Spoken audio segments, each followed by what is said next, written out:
அக்கா அண்ணாவை உங்க முன்னாடி 45 தோப்புக்கரணம் போட சொல்லுங்க.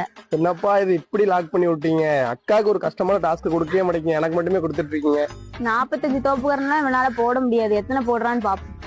சிங்கம் களை இறங்கிருச்சு. சிங்கமா எங்க? 2, 3, 4,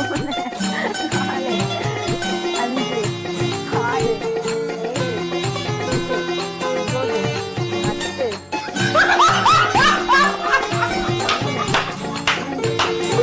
அக்கா அண்ணாவை உங்க முன்னாடி 45 தோப்புக்கரணம் போட சொல்லுங்க. என்னப்பா இது இப்படி லாக் பண்ணி விட்டீங்க? அக்காவுக்கு ஒரு கஷ்டமான டாஸ்க் கொடுக்கவே மாட்டேங்க, எனக்கு மட்டுமே கொடுத்துட்டு இருக்கீங்க. 45 தோப்புக்கரணம் இவனால போட முடியாது. எத்தனை போடுறான்னு பாப்போம். சிங்கம் களை இறங்கிருச்சு. சிங்கமா எங்க? 2, 3, 4,